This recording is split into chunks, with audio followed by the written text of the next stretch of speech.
Regardez, meus amigos, o novo Citroën C3, mas pode chamar, sabe de quê?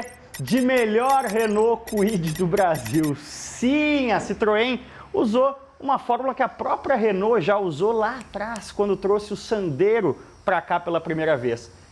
Se utilizou aí de duas técnicas, se aproveitou de chegar depois para trazer um carro maior que os concorrentes e assim oferecer muito carro por pouco preço. O custo por centímetro quadrado do C3 talvez seja um dos melhores do mercado nacional. E aí, o francês aqui, feito em Porto Real com motor Fiat, traz um entre-eixos quase na faixa de carros como HB20 e Onix e um preço que está mais pro lado da galera de Kwid, de Mob, do finado Up, para quem sabe finalmente fazer decolar essa categoria de carros que é muito popular na Europa, mas que no Brasil ainda enfrenta certa resistência, a categoria dos subcompactos. Vou falar para vocês, esse aqui é um dos carros que mais me enganou por foto nos últimos tempos. É um carro bizarramente alto.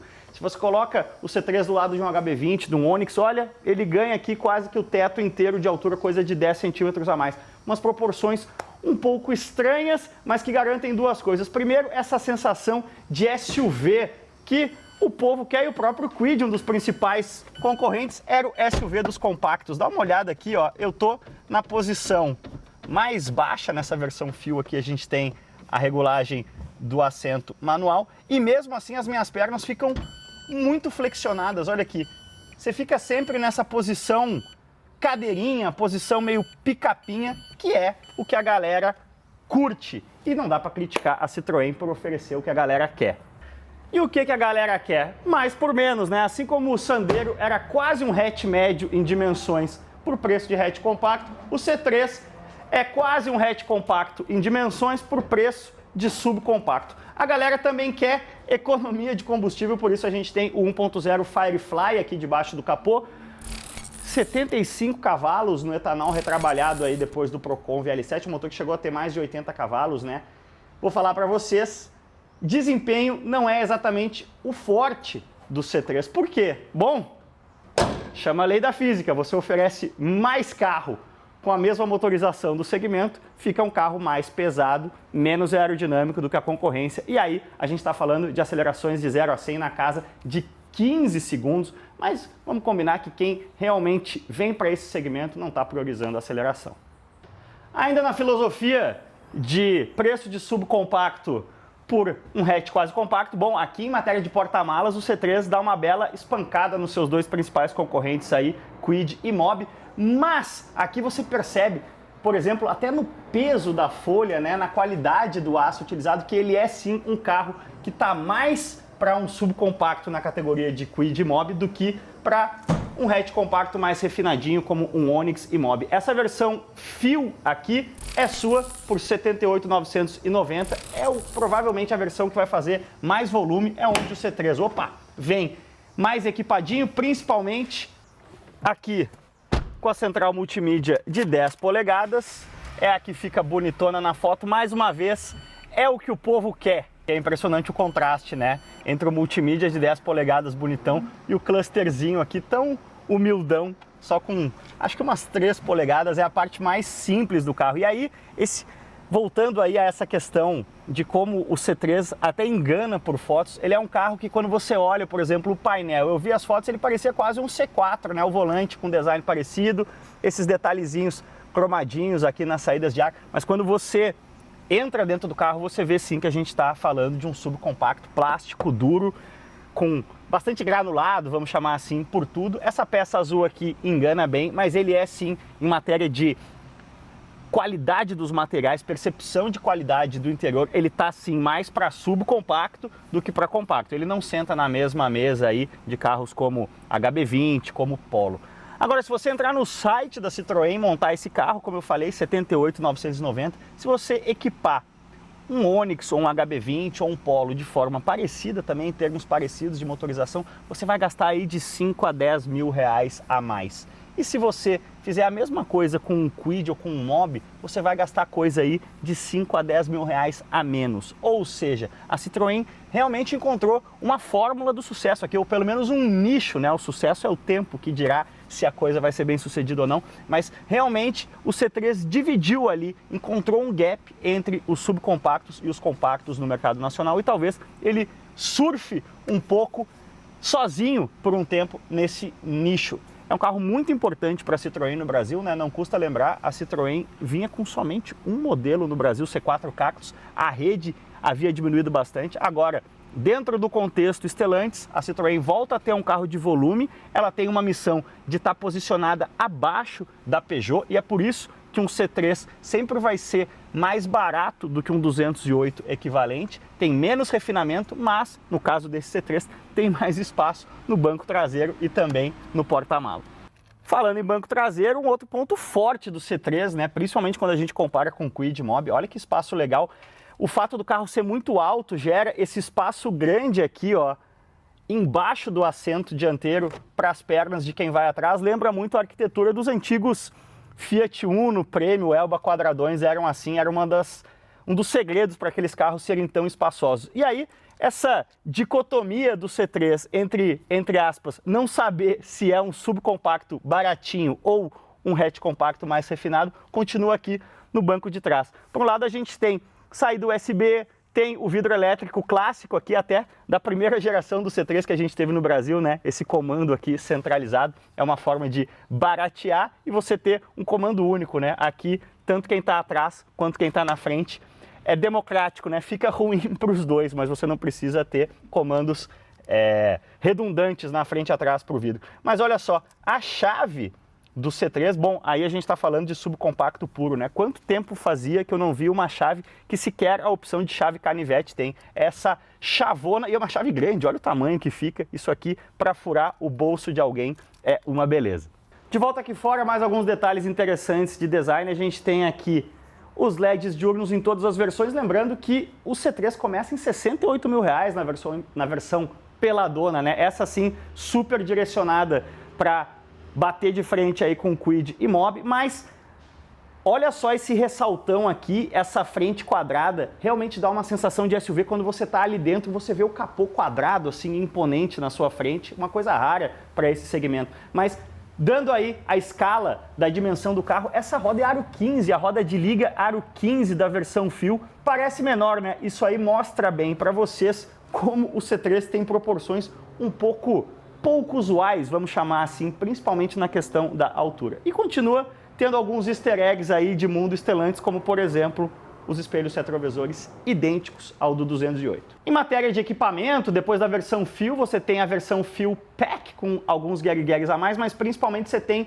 nesse pacote aqui a opção de fazer um upgrade de motorização e câmbio, né? Colocar o motor 1.6, aí sim o motor de origem PSA e não de origem Fiat, e o câmbio automático iZin de 6 velocidades, um ótimo câmbio. Aí você está começando a falar de um C3 que até namora a faixa dos R$100 mil, 90 e muitos reais. Aí, sinceramente, deixa de fazer sentido esse carro. Mas nessa versão, exatamente como está aqui, equipadinho, mas com a motorização 1.0 e o câmbio manual, o C3 parece ter um custo-benefício bastante interessante e, como eu falei, dividindo bem um nicho que tanto Kwid e Mobi para baixo quanto Onix, HB20 e Polo para cima pareciam não estar servindo por enquanto. Agora, bora ver como isso funciona em movimento, bora ver como é conviver com uma aceleração de 0 a 100 na casa de 15 segundos, bora ver que consumo esse cara faz na estrada. Se acomodem aqui na janela, afinal, evidentemente, num subcompacto não teremos tetão, e bora acelerar o francesinho. Mas afinal, como é vai? Deputê. Gostou da praia, Robertinha? Gostei, muito. Vou embalar aqui. Feliz. Passar esse prismão. Dá aquela dorzinha no coração, né? Deixar a praia pra trás num dia de sol. É verdade. Justo. Mas é aquela história, né? Nessa vida tudo não terás. Se você faz o maior, possivelmente o melhor Kwid do mercado brasileiro, você faz um carro grande para a categoria, né? E aí, olha só que agora o casinho vai impedir o meu experimento científico, será? Deixa eu puxar uma quartinha aqui. A palanca gauchês, né?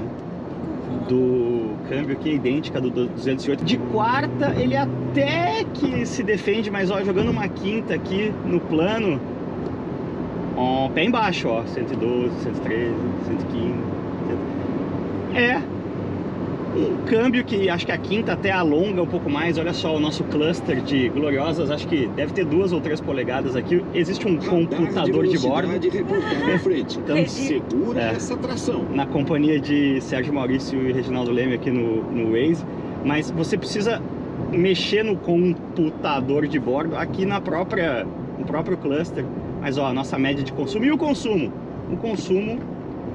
tá em 9,9 no etanol, pegando aí trânsito urbano e subida de serra, mas evidentemente ele é feito para privilegiar o consumo. E aí a quinta é super longa, então ele fica um carro bem bobão na estrada. Média de consumo aí do Inmetro, vou pôr na tela, mas vendo os testes de aceleração do carro aí na imprensa especializada, tem feito mais até do que os números divulgados pela Citroën, que estão na casa de 15 segundos na gasolina. Na maioria dos casos aí a gente tem visto testes acima de 16, ou seja, é um patamar de performance de carro 1000 quase que dos anos 90, a gente pode dizer, né? Ai meu Deus, agora na subida aqui da Imigrantes vamos carenando, quarta para quinta. O câmbio tem aquele curso bem longo, né, clássico de PSA, mas é até preciso, não tem aquela sensação de caixa Fiat meio bobona, né, porque o C3 no fim é uma grande colaboração estelantística, né, entre PSA e Fiat, o motor Firefly, que chegou a ter mais de 80 cavalos, esse tricilindro com 1.0 aqui antes do Procon VL7. Agora, nas novas restrições aí, ele tá com 75 cavalinhos no etanol e 71 na gasolina. Isso ajuda a explicar por que a performance não é exatamente a coisa mais flamante do mundo, especialmente na subida de velocidade reportado à frente. Segura essa tração. Calma aí, Regi e Sérgio, porque com os 71 cavalinhos, não, 75 que a gente está no etanol aqui, dificilmente a gente vai passar do limite de velocidade. Mas, sendo justo com o C3, olha, tô metendo uma terceirinha a 70 por hora aqui para encarar a subida. No mundo real, no ambiente urbano, que é o habitat natural desse cara, né? Aqui, como sempre, a gente tem o pessoal morgando na esquerda. Pelo fato de ser um motor de 2 válvulas por cilindro, na cidade ele é até espertinho, a relação de câmbio casa bem também. Não é aquele câmbio longo demais para priorizar a economia que deixa o carro bobão, e nem curto demais para dar aquela sensação falsa de esperteza, mas que faz com que você fique remando no câmbio o tempo inteiro. Então é coerente. O fato de ser um motor de 2 válvulas por cilindro faz com que o torque de 10 quilinhos, né, torque de moto, o Kwid tem torque de 1 dígito, né, aqui pelo menos a gente chega no torque de 2 dígitos, mas ele não parece, assim, no anda e para do trânsito, ele não parece um carro que faz de 0 a 100 em 16 segundos. Mas olha aqui, em quinta marcha, na subidinha da Imigrantes, pé embaixo, ele tá mal e mal conseguindo manter a velocidade. Eu tô com o pé no fundo aqui, ele não tá ganhando velocidade, ó, só por causa da inclinação da Imigrantes. Claro, se performance é a sua absoluta prioridade nesse segmento, bom, aí você tá falando do C3 1.6, que tem inclusive opção com câmbio manual e também com o câmbio automático Aisin de 6 marchas da PSA, que é um câmbio bem legal e competente. Agora, já que a gente está aqui desacelerando na ronha do trânsito, mais algumas pequenas queixas, várias queixas de você, baby. Você tem várias queixas? Várias queixas de mim? Você tem várias. Bom, eu tenho a queixa da galera que fica 50 por hora aqui, ultrapassando o caminhão e não vai para a direita. Mas eu confesso que a gente está aqui terminando a nossa semana com o C3 e eu não encontrei uma posição de dirigir que eu realmente falasse, nossa, tá o fino da bossa. Essa expressão é um atestado de idade, né? Mas por quê? Porque olha como, não sei se vocês conseguem ver na câmera, eu tô com um assento aqui, ó, o mais baixo possível, não consigo baixar mais, e as minhas pernas estão super flexionadas, né? Ele mesmo na posição mais baixa continua alto. A gente sabe, né, para dar essa sensação de SUV, que é o que a galera pede, mas pro meu gosto, eu gostaria de estar mais para trás aqui, para minha perna estar menos flexionada. Só que aí o volante, acendeu uma luzinha aqui para vocês conseguirem enxergar melhor. Posso dar minha opinião de quem não é perito? Diga. Eu achei ok de sentar. Eu gosto de ficar mais altinha. E eu não tive problemas na hora de Você sentar. e Achei bem 99% dos consumidores brasileiros, né? Por isso que os SUVs fácil. são febres e os carros hatches compactos estão virando SUVs. As pessoas gostam dessa sensação. Mas como a gente está num carro barato, né? Se ele tivesse um ajuste telescópico aqui, eu ia encontrar a minha posição vindo mais para trás. Como ele não tem sol de altura, eu acabo ficando com a perna flexionada demais. Dirige com a bunda. Vai nisso. Como assim dirige com a bunda? Vai quando dirige bem no chão. Ah, sim, Pô, bem, sim. quando me ensinou a pilotar foi que tu disse que tu tem que dirigir com a bunda. Não, a bunda Sentir o carro. é o que sente o carro tá fazendo. Então. Quanto mais para baixo você tiver, melhor. Mas eu tô com a minha perna 90 graus. Eu vou te dizer um outro carro que me dava essa mesma sensação e que eu nunca encontrava uma boa posição. Fox. Fox era essa mesma escola e principalmente aqui quando você vai frear, você sente que o seu pé tá muito flexionado. Numa viagem cansa. Mas enfim, é o que o povo quer e, acender a luz de novo, não faz sentido a gente criticar a Citroën por estar dando ao povo o que o povo quer, né? O computador de bordo te mostra aqui também qual marcha, né? Perigo reportado à frente. Opa, subiu a bandeira amarela. Subiu a bandeira, mas muito voltado sempre para a economia de combustível, né? Ele te joga ali, quando você dá uma esticada, ele fala, ó, agora tá mandando dar uma descidinha, tem a setinha ali. Vamos ver que outras funções a gente tem aqui. Autonomia que resta, né? 249. Odômetro. E os parciais aqui e o consumo em tempo real. Mas é isso, gurizada. Eu acho que o C3, por ter a vantagem de chegar depois nesse segmento aí dos subcompactos, fez uso de uma boa estratégia, né? Fez algo parecido com o que a Renault fez com o Sandero lá atrás, quando criou um hatch compacto com o tamanho quase que de um hatch médio. Perigo reportado à frente. Opa, subiu a bandeira amarela. Para ele ter essa vantagem decisiva, né? Ou uma vantagem clara em relação à concorrência, então o C3 faz isso. Ele é um subcompacto com tamanho de compacto e com preço posicionado exatamente no meio do caminho entre os subcompactos Kwid e Mobi e os compactos HB20, Onix, etc. Inclusive, hoje no nosso hotel a gente estava estacionado do lado de um HB20 e é bizarro o quão mais alto o C3 é em relação a um HB20. E aí, splitando o tamanho, splitando o preço, ele cria o seu nicho e não resta dúvida que ele vai dar à Citroën um volume que aqui no Brasil ela não tinha há bastante tempo, né? Anos aí, os últimos anos da Citroën, com um único produto, sendo uma marca de um único produto, o C4 Carros. Beleza, galera? Concordam, discordam? Deixa o like aí, se inscreve no canal, isso sempre ajuda a gente demais.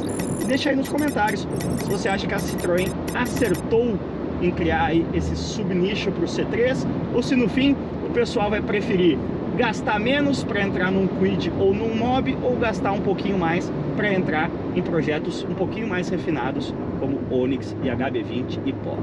Valeu demais, cuidem-se bem e aquele abraço. Eu vou parar de falar aqui que a Robertinha quer tirar uma pestana antes de chegar em casa. Thank you.